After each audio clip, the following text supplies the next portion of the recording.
Keberadaan makam keramat Syekh Maulana Manshuruddin di Pandeglang, Banten ramai dikunjungi masyarakat.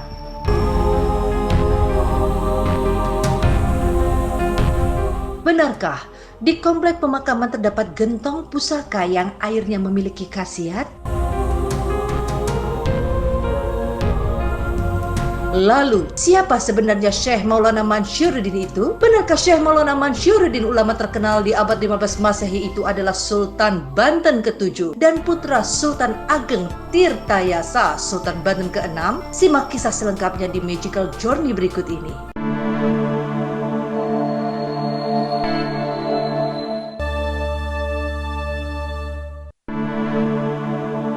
Nama Syekh Maulana Manshuruddin adalah ulama terkenal di abad 15 Masehi, menyimpan kisah yang menarik. Syekh Maulana Manshuruddin yang wafat pada tahun 1687 disebut-sebut Sultan Banten ke-7 dan putra dari Sultan Banten ke-6 yakni Sultan Ageng Tirtayasa. Banyak kisah kesaktian Syekh Maulana beredar di masyarakat, mulai dari kemampuannya bersahabat dengan para jin hingga mampu menaklukkan harimau. Dan mendengar kisah tentang Syekh Maulana Manshuruddin membawa tim Magical Journey bersama Erevano menuju Banten dan berziarah ke makam Syekh Maulana Manshuruddin yang dikeramatkan. Pemirsa, sekarang aku udah berada di Desa Cikadeun di daerah Banten, tepatnya di gerbang pintu masuk kawasan wisata religi makam keramat dari Sultan Syekh Maulana Manshuruddin. Ikutin terus perjalanan saya di Magical Journey di makam keramat Sultan Syekh Maulana Manshuruddin. Nah, sekarang aku udah di daerah Cikadeun, ditemani oleh sama Mbak Jampang untuk Magical Journey saya kali ini. Kita bakal napak tilas di mana, Bah? Di Syekh Maulana Mansur, Syekh Maulana Mansur. Nah, di sini juga nanti bakal ditemenin sama juru kunci yang ada di sini, namanya Abah Apuk. Abah Apuk. Assalamualaikum, Abah. Assalamualaikum Abah Apuk. Allahumma sholli.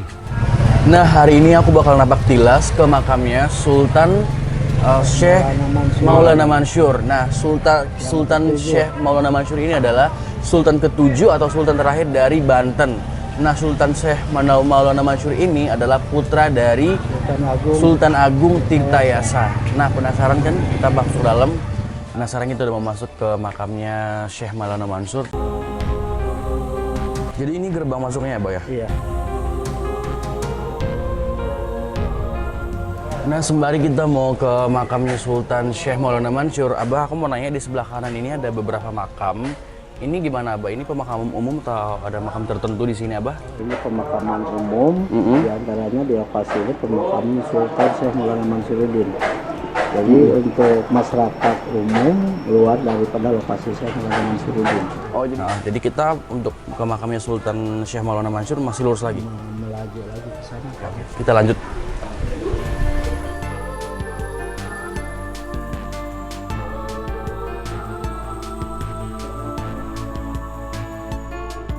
Tiba di kompleks pemakaman Syekh Maulana Manshuruddin atau yang dikenal dengan Sultan Haji, para penziarah dengan khusyuk memanjatkan doa di depan makam. Nah, pemirsa, sekarang di belakang saya terlihat banyak masyarakat yang sedang berziarah, memanjatkan doa, mendoakan karena sekarang kita udah berada di area makam Sultan Syekh Maulana Mansur ya, Abah ya. Makamnya itu udah berapa lama sih kira-kira? Kalau pemakaman menurut kemarin itu udah 3 abad 42 tahun. 3 abad 42 tahun, berarti 142 tahun. Ini tempat bertawasul tadi ya? Iya, lokasinya ini.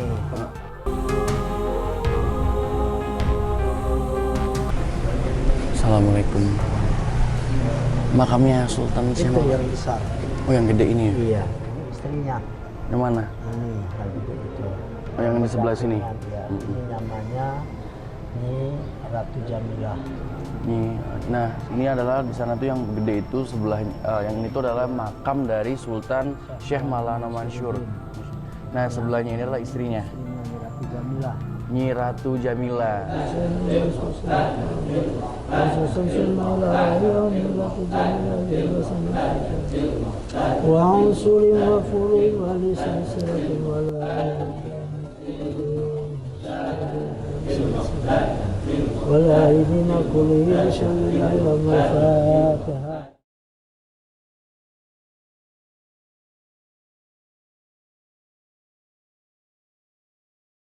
Seperti apa kondisi makam Syekh Maulana Manshuruddin yang ditutup kain putih dan berada dikelilingi pagar besi dan tembok itu? Sekarang kita udah di gerbang kita bakalan ngelihat lebih dekat lagi tentang makam Sultan Syekh Maulana Mansur ini. Assalamualaikum. Nah, sekarang aku udah di dalam area pemakaman dari Sultan Syekh Maulana Mansur. Ini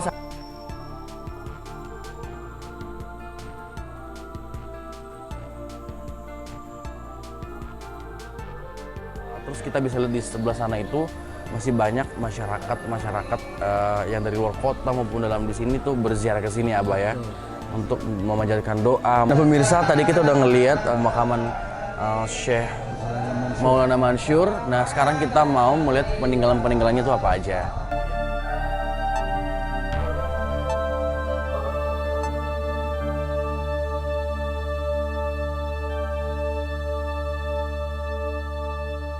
Melihat dari dekat kondisi makam Syekh Maulana Masyuruddin, Erevano dan tim Magical Journey pun mendapati kisah gentong pusaka hingga kerang ajaib yang ada di kompleks pemakaman. Seperti apa kisah gentong pusaka dan kerang ajaib itu? Benarkah air dari gentong pusaka itu memiliki banyak khasiat?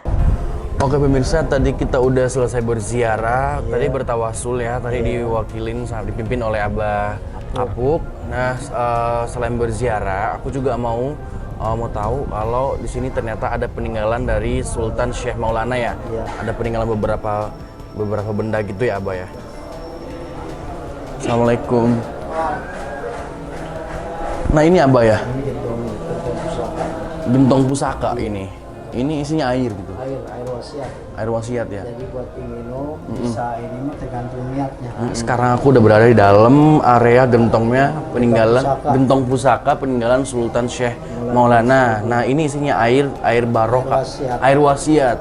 Ini adalah isinya air wasiat yang gunanya untuk diminum. Jadi tergantung niat kita ya. Kita dapat berkahnya gitu, Abah ya. Jadi ternyata kita datang ke sini minum air dari gentong pusakanya Sultan Syekh Maulana. Jadi tergantung niat kita nih mau apa. Jadi nanti insya Allah kita dapat berkahnya, Abah ya. Ini diminum. Bismillahirrahmanirrahim.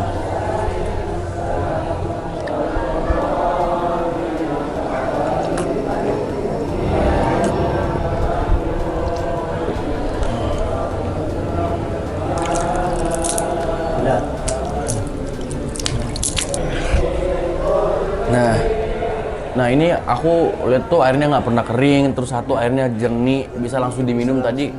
Kayak aku tadi karena emang langsung dari mata air itu ya. Keajaiban para kesultanan. Dari kesultanan itu ya.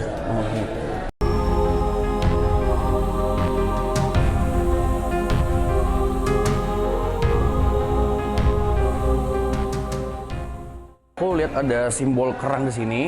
Ini sebenarnya ada ceritanya nggak sih, ada sejarahnya ya? Kenapa bisa ada di sini? Jadi ini yang memperlengkap.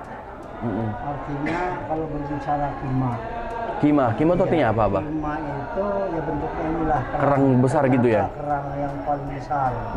Yang diceritakan karena Kima itu mencapit harimau. Mencapit harimau? Kaki harimau. Di tengah laut dong, Abah?